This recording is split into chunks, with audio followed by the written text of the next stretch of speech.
Hey guys, welcome to the next tutorial of ethical hacking and penetration testing via Kali Linux. So in this tutorial, we will be taking a look at social engineering attacks through Kali Linux. So the first part would be many newbie hackers focus upon the technical aspects of hacking and fail to give enough attention to social engineering attacks. In fact, I would say that you should only try technical hacks if you have attempted the social engineering attacks and they have failed. Because why bother spending hours and days trying to hack into a password if someone is willingly or simply ready to give it out to you? So social engineering is the act of getting people to give you information, I told you before, and that trust may be gained by posing as someone in the authority, colleague, or just someone who needs your help. And Kali Linux has a tool inbuilt to assist and automate social engineering attacks called as SET, or the Social Engineering Toolkit. SET was developed by David Kennedy, and it simplifies a number of social engineering attacks such as phishing, spear phishing, malicious USBs, and many more. Furthermore, it has been integrated with the Metasploit so that we can use Metasploit exploits and payloads in our social engineering attacks. So to start with, we would be first going ahead and clicking our terminal over here, and we will type SE toolkit. You can either do and hit enter, and you can either do this or you can go ahead and select application, Kali Linux, and over here you will find over here somewhere, I don't know where exactly, exploitation tools, social engineering, and SE toolkit. Perfect, it's both are the same, so it doesn't matter exactly. So once you go ahead and start, you will see the social engineering over here, the first. So we would be using the first point over here, so I'll just click 1 and enter. So as you can see, we have a total of 10 different types of attack under social engineering, and inside that also we have multiple attacks. So the first one we will be checking are the spear phishing attack. So I'll just go ahead and select one and I'll hit enter. As you can see that I have 3 different attacks inside that, that is performing a mass email attack and performing a file format payload and creating a social engineering attack. If you're trying to perform mass email attack, make sure that you already have gathered information by using the harvester. I believe I showed you previously about the harvester. Let me check if I have taught you that. Yep. And by doing this, you will gather information about the harvester. As of now, I've stopped it because my net is a bit down. So in this tutorial, we will be looking at creating a spear phishing attack. And for those of you who are not familiar with this technology, a spear phishing attack is an email attack with a broad net in an attempt to try to pick up a few random victims. The spear phishing attack is similar, except that when it targets one or few individuals, it will go and target all of them. In other words, it's a targeted social engineering attack, and hence it is called as spear phishing because it's targeted. Now let's go ahead and select the second one, that's file format payload, and I'll show you how we can go ahead and do that. So I'll just go ahead and type 2 and hit enter. As you can see, we have different types of viruses or different types of trojans over here that has already been included. If you want, you can go ahead and set up some custom one, but you need to go ahead and select the previous one so that you can go ahead and create a template for that first.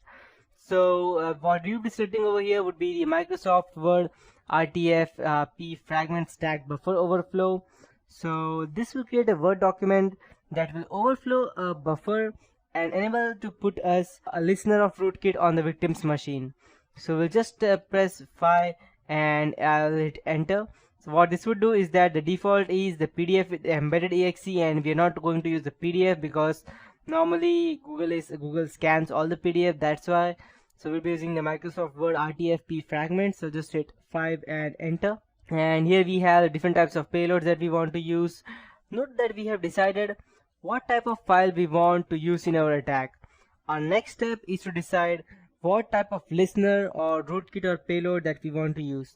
We would be leaving these on the listener victim's machine so that we can listen to it later. This may look familiar to you if you have used Metasploit or Metasploit payloads. So let's be ambitious and try to get the victim's Metasploit interpreter on the victim's machine. If we are successful, we will completely own that system. So I'll just go ahead and minimize this, and I'll also open my Windows 7 over here side by side. Just Go ahead and log in into that. So I'll just go ahead and open my Cal Linux right now. So if you want to trick the victim into opening this file, you should name it something that will sound enhancing or enticing or familiar to the victim. So let's go ahead and start. Let's use the Windows interpreter, or let's see, I will go ahead and use the reverse TCP shell to go ahead and send back the attacker so that you will get a command prompt. So I'll just go ahead and type 1 and I'll hit enter. Let's check. Okay, perfect.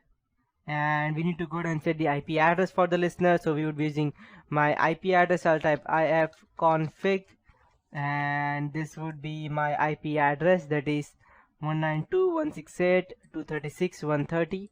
I'll just copy and I'll paste it over here and I'll hit enter. Now we need to go ahead and use a port to connect back to. Normally we use 443 because that's the default one. If you want, you can supply your own. So I would be supplying my own, so I'll just use, let's say, 2960, and I'll hit enter. So it will go ahead and create a file format for us over here. I'll close this one. Just we need to wait till it's created. So it is saved in root period sct template.pdf, that's the name, and you can go ahead and use the file format creator in sct to create attachments. So we could we need to go ahead and keep the file, or we can go ahead and rename the file. So I'll just go ahead and rename the file. Let's say we'll rename the file to salary slip. I'll just go ahead and rename it to salary slip. So if I send this to the person, he will surely go ahead and click, because let's assume that the person is working over here, and just for the sake of it, I'll just go ahead and hit enter. So what do you want to do? We want to email the attack, or we want to return. So I'll just go ahead and, since I am not going to email it to anyone right now, but if you want, you can go ahead and email it to the attacker. Right now I won't be, because I don't have the email ID, any fake email IDs. So I'll just go ahead and end it right now, and I'll hit enter, and I'll just go ahead and see where it was. It was in the root. So I'll just open and file system and root. Let's check where is the root. And as you see, you cannot see anything with the name. I'll just go and delete these things. You cannot see anything with the name of period set over here, which it's shown over here. The reason being that we period set means period in the start means it's hidden, so we need to go ahead and show hidden files. Perfect. We have period set over here, and then we have this salary slip option. So I'll just go ahead and copy it over from here, and this is our virus, so make sure that you don't infect your own computer. So I'll just go ahead and start it on my Windows 7 version. So I'll just copy it, see if I'm able to paste it over here. Okay, so Windows 8 has already detected it, so I'll go ahead and try to disable it just for the time being. And perfect. Now just try to paste it over here. Perfect. And I'll go ahead and cut. I'll paste it over here. Perfect. And I don't need this file anymore. And I will go ahead and enable this again. I don't want any viruses on my computer. I'll save it. Perfect. Turn on. I'll just minimize it till then. Perfect. So now, which file is this? Let me check. Let's say it's a PDF file. Okay, let me check which file it is exactly. Okay, I did not name it PDF, so I'll just go ahead and rename it as period PDF.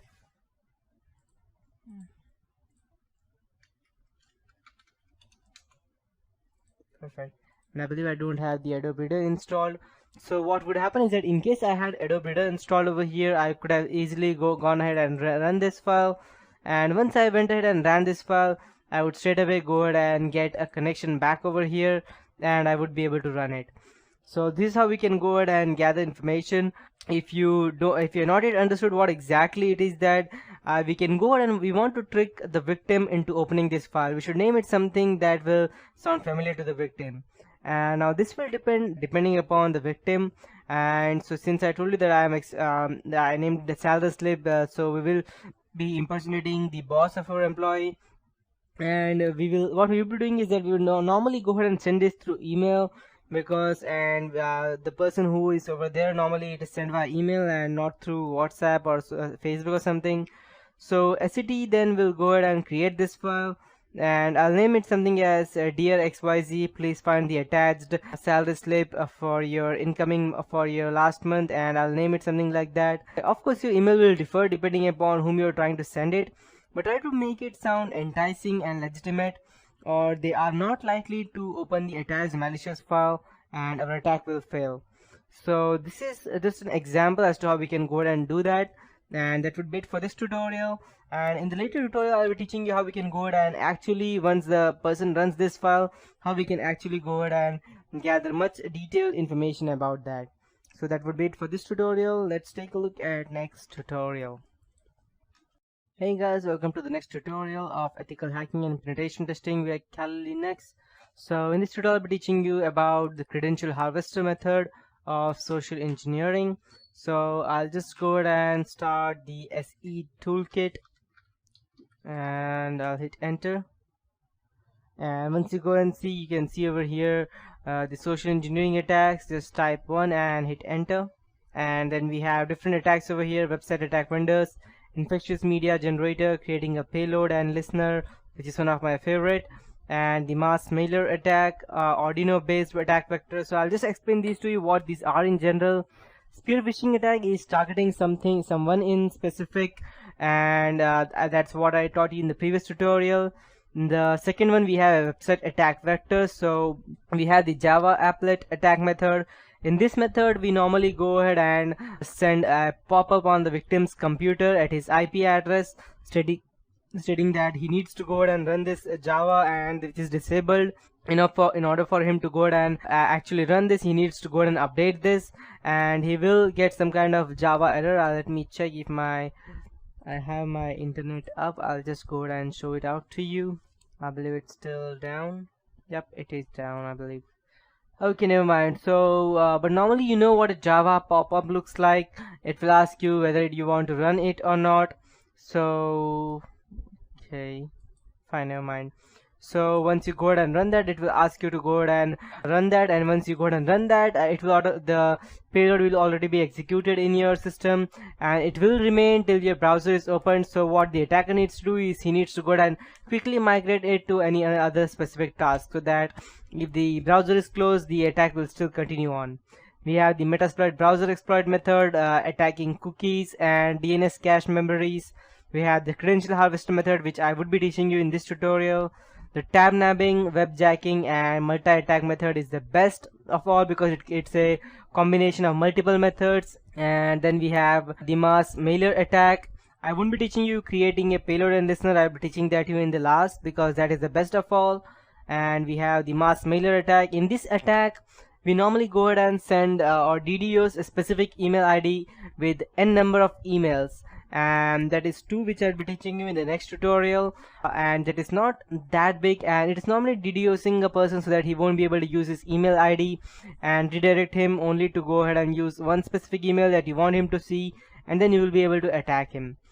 And we have an Arduino based attack vector, and this is normally related to your, let's say, your Android operating systems and Android chipsets, which is the Arduino based. So we have these different types of attacks, and these are which I will be teaching you when we come to the Android hacking chapter. So these are PowerShells that we can go ahead and open on, or the genome widget that we can go ahead and open on targeted Android thing. And then we have the wireless attack converter, that you go ahead and create a fake access point. People think that you're trying to impersonate someone else. For example, let's say you go ahead to a McDonald's cafe and McDonald's shop, or not shop exactly, cafe, I believe that's the right term. So you go ahead and visit to the McDonald's, and you see over there that there is a fake Wi-Fi. So what I normally do is that I open my Kali Linux on the laptop.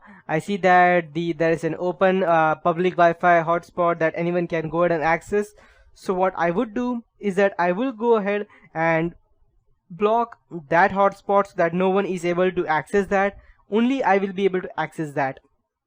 And then later on I will create a fake access point with the same name, or just one or two thing different, one or two letters different, and all the people over there, they will not be able to connect to the original Wi-Fi hotspot, so they will connect through me. And once they connect through me, they will be able to access the internet, and but still I will be using the man in the middle attack, that is MITM, and I will be able to gather all that information that I need by using the aircrack NG, or we have several different sniffers to go ahead and gather these attacks, such as we have EtherCap, we have Wireshark, that can go ahead and sniff all the traffic. Even if it's a SSL secured, then we can be able to go ahead and strip these things and access that. After that, we have the QR code generator. Just go ahead and create any random QR code for any, let's say, any random Android application or any computer application that you want, and upload it to a specific website. Once you go ahead and do that, just go ahead and type 99 to exit, because I won't be creating that right now. So just go ahead and enter the URL, and as soon as the person goes ahead and scans your barcode, he will straight away be transferred to your URL. And once he's transferred to your URL, I don't need to say what all things you can do. Then we have PowerShell attack vectors, that is specifically designed for Windows 8 and above, which uses the PowerShell, and which has all the SAM database, secure access manager, passwords inside that, and I don't need to explain that in detail. If you are a security expert, then you already know what it is exactly. And then we have finally the third-party modules, which have RAT, and that's remote administrator tool and all those stuff. So I'll just go ahead and get back, and I'll teach you as to how to create a fake phishing website. So I'll just go ahead and start it from the very beginning. Okay, so once you are here, by typing the SE toolkit, just select first one, then select the second one, that's website attack vectors, and then select the credential harvester method. So we are going to harvest a specific person's email ID, or not an email ID, the password exactly, and type 3 and hit enter. And then we have web templates, custom import, and site cloner. We want a specific site to go ahead and impersonate them, so I'll be selecting second, that's site cloner, and I'll hit enter. And then we need to go ahead and use the IP address, so I'll just go ahead and type ifconfig, and I'll be using my IP address so that when the attacker tries to access, he will be redirected to my computer, and I'll hit enter. And we need the URL to clone. I believe let's check if it is okay. Perfect. So I believe this is just a cached page. My net is still down, I believe. Okay, no, it's working perfectly. Let me test. Okay, fine, it's working perfectly. So I'll just go ahead and select this. I'll just Control C. I'll copy it over here, and I'll paste it, and I'll hit enter. So what I'm doing in short is that I'm creating a fake URL with my IP address in that, and I'll type yes, and I'll hit enter. Apache is started. Perfect, everything's running. So I'll just go ahead and see my files over here. We have var www. Perfect. So we have these two files. This is the file which we have created, which the Kalinex have created, and these are the new files. It's 518. I'll delete this one. This is the old one. Perfect. And I'll just go ahead and open our target computer. Let's assume, okay, I don't want this anymore. Let's assume this is our target computer. I'll just open the email ID, and so what we would be doing is that we need to send this specific email, let me open that.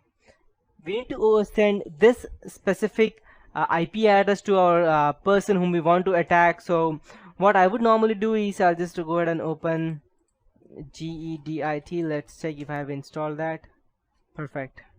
And I'll type, let's say, dear user, whatever the name of the person would be, and I'll just go ahead and write, let's say, due to the let's say access due to, I'll just go and type recent access of people creating accounts on Gmail, due to recent access of people creating accounts on Gmail, the traffic is slowed down and Gmail has become a bit slow, so in order to restore the original, make sure you don't do any spelling mistake, because the person who's reading it may be able to identify that this is just a phishing scam.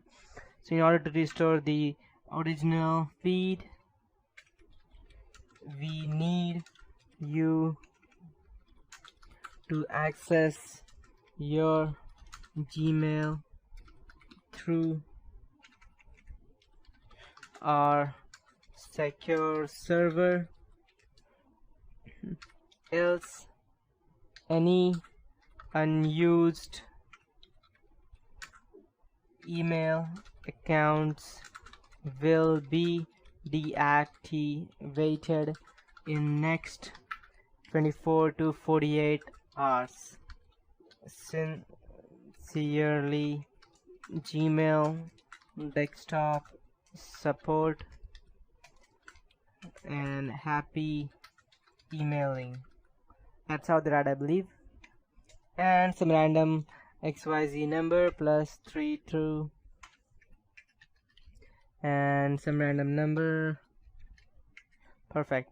So this is how it looks like, I believe. So due to recent excess of people creating accounts in Gmail, the traffic is slowed down and Gmail has become a bit slow. So in order to restore the original speed, we need you to access your Gmail through our secure server, else any unused email accounts will be deactivated in the next 24 to 48 hours. The reason being, we are discarding unnecessary email accounts from our server. So once you go and send some kind of a thing like this to a specific party, normally the people would go ahead and actually be afraid to go ahead and lose their Gmail account, and they would access that.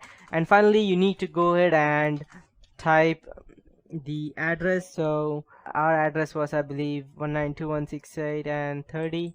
Just copy it and paste it over here.